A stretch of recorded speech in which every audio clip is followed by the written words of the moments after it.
I'm walking out to our barn here. This is something that's, I guess you could say, a little bit of our pride and joy. Our family built this barn. We worked on it for 10 years. And it kind of evolved and grew as we went along from, are we just going to park tractors and have some horses in the back, to, well, let's see about air conditioning it. Let's see about this. Let's have some church groups out and spend time. And then we end up, like I said, air conditioning it and just adding on to it here and there. Eventually, we just occasionally, people come out and use it for a venue. My son is using it even now. We've got some plants out front that he's using it to as a sales office for his horticultural business. And so, see if I can get that in there. And I want to show you some things we've done in there. We cut the lumber for this. My brother helped cut it on the sawmill. We had a little piece of land that had some timber on it, but you can get timber a lot of times from even these tree cutting places. They sometimes have to pay to dump their logs. So sometimes if you'll let them dump it at your place, if you got an acre to dump some stuff, you can get some free logs out of that. So different ways to work around and get some logs, have you some lumber and things you can build. But we put 8x8s in this barn, cut all the lumber inside. We've got some apartments up top that my son actually lives in now. And built this little courtyard. That's lumber. Like I said, we started with just some poplar lumber and painted it like that. But over time, we did have to go back and put treated lumber on that. If you're using post, you got to have some kind of treated or specialty post in the ground, or that will definitely rot.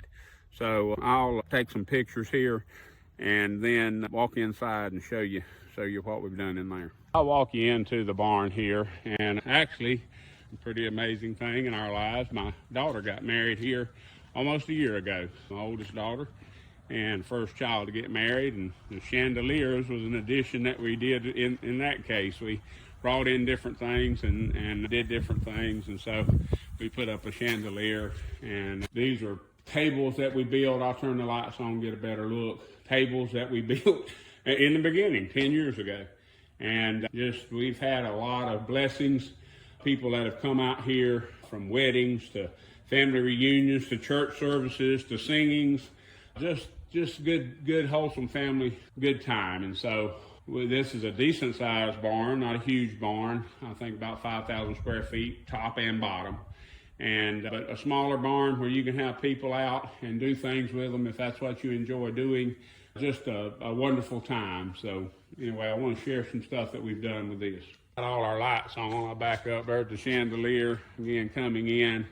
We call these our happy lights, Christmas lights a lot of time we say, but we turn these on anytime we have a get together. And so we kind of call them our happy lights for any time of the year.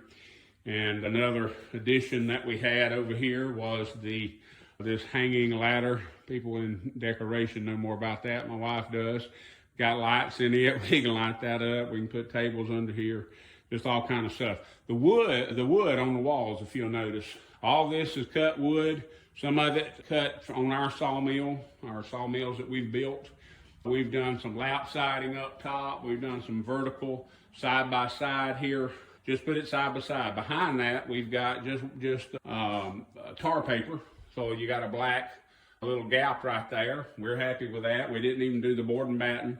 Came back with some tin, wainscoting, if you want to call that, down at the bottom. And just old furniture here. Try to keep things as simple and cheap as we can.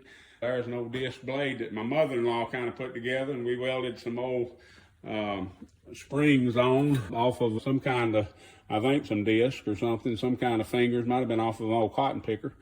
And something she built for us to put in the barn. And people give us stuff, and we put stuff in here and reminds us of friends and family. Got some old farming paraphernalia up here. Some of it was my aunts and uncles, or my wife's aunts and uncles mainly. We got an old crosscut saw up here, just all those kind of things. But we came inside and was at a restaurant one time and saw these awnings on the inside of the building. And I told my wife, I said, man, we could do that in the barn. And, sometimes you regret when you say something. And next thing I know, we're getting this put up in here. We had people who helped us with some of it, but I'm going to say that 90%, maybe 80% was my family and myself and my wife, and a large percent was my wife and myself. But we've got bathrooms, and we've done the old country kind of stuff or cowboy type stuff with all of this. And this wood, all of this wood, there's some beams that we've got. I'll try to get over here to an open one and show you a little more about that. But some beams that were cut right here, particularly these beams, I think we ended up cutting them 22 feet long. We built these sockets. We were able to weld, of course, with our manufacturing, and punch holes and put lag bolts in the ground, in the cement, and run these beams all the way up. Let's see if we can see them on the other side here. Yeah, you can see that beam runs all the way up. And then we used 4x6 beams over here for our drop siding to extend the building down. And over here we use 6x6s where that comes down and sets on it. So it's a post and beam type building, which is interesting to build, fun to build. Has its struggles sometimes because things bend, or bow, I should say. But you can work around all that thing. The taller they are, the more you get into some bows. But these are 8x8 beams that go all the way across the top of the barn here. And then we've got apartments up on top. I'll go up there and share that with you as well. So in the back here is our stables. We built the doors, or I had a guy who worked with us that helped us build them and put them up. We built the sliding doors, by the way, that hang. I'll go outside and show them a little bit more here in a minute. But just wood frame stuff. It's not super complicated. If you get out, watch a YouTube video or whatever, you can start, like I was showing you earlier, with a portable building and just build something simple, and then move up and go to a 12 by 36, or build you bigger if you want to. But once you understand the basics of building, you can put any of this stuff together and think it through. And I know sawmillers and country folks, they used to say a country boy can survive. We can figure things out. So here's an interesting thing. This is an old freezer that had quit working, and my wife took wood and put on it. And we fill it full of actual feed. That's a feed bin right there. It keeps it sealed, keeps the moisture out, and we can put, I forget, over about 20 bags of 50-pound bags of feed in that thing. So just all kind of little things you can do with this. And we've learned that with some angle iron, that's pretty inexpensive to buy. You can buy angle iron or some bent pieces of angle, drill you some holes in it, like we've got right there, and that really accents the wood well, and we like it a lot. So here's the exterior rolling doors. You can see the doors are open there, and that's just red and white tin, or red tin with white trim. And we made the old traditional looking barn door and put some rollers on it and put it up top. I don't know how expensive those things would be, but we built them on a reasonable rate. They're insulated, and I would imagine if you bought those doors, you'd have $10,000 or $15,000 in that setup. And as we did it with our own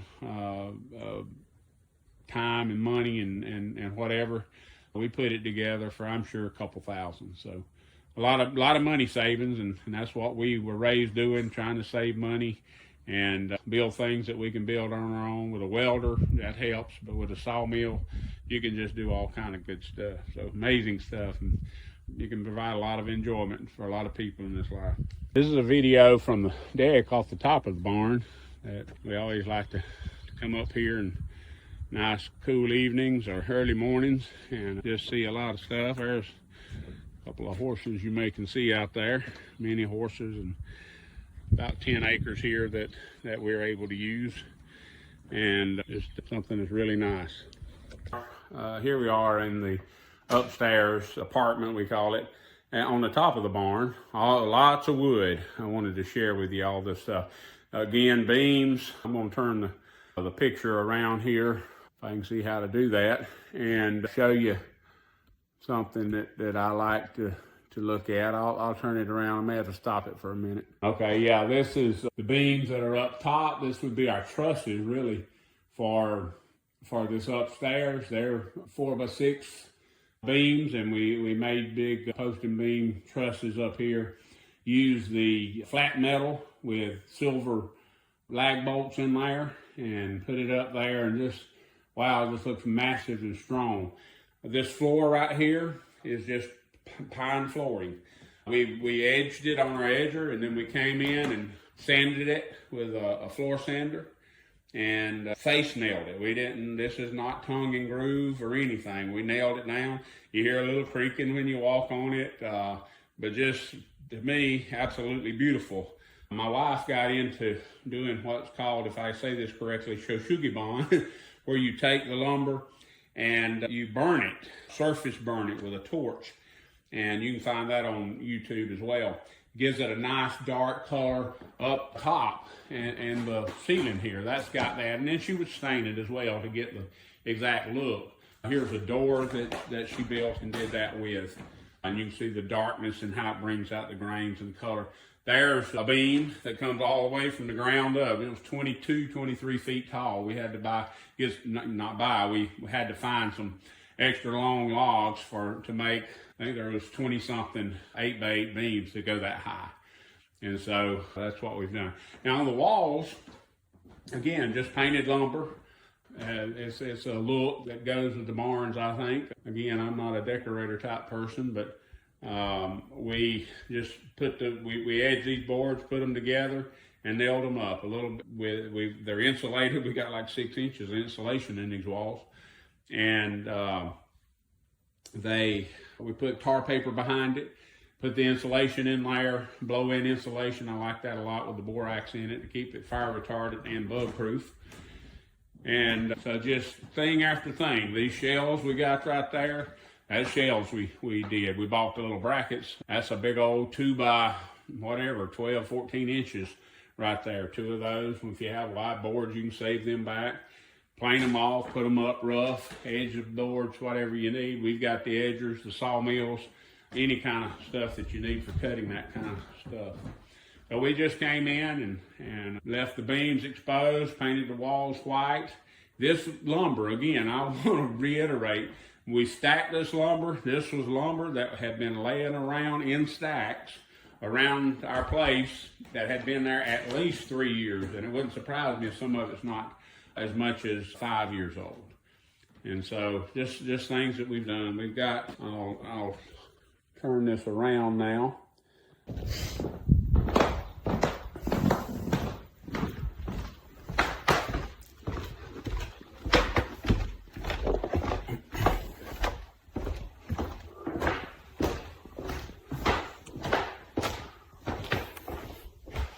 Here's a little something I thought I would share with anybody who might be interested. My son is a horticulturist.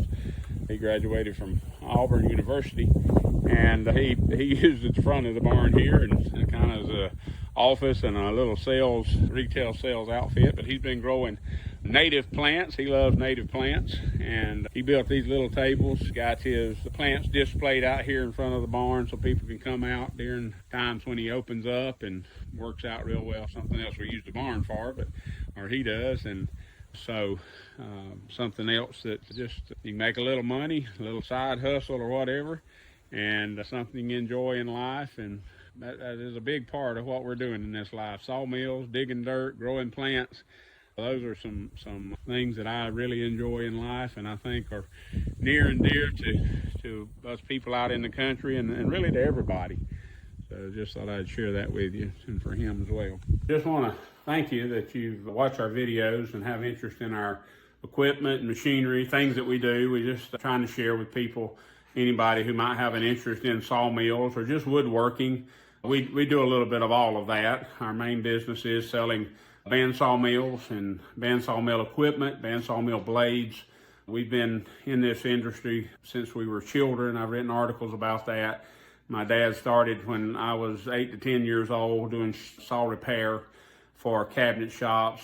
Very quickly, people were calling on him to become hammer head saw rigs, big circle sawmills we call them, way back in the 70s, 80s, and early 90s.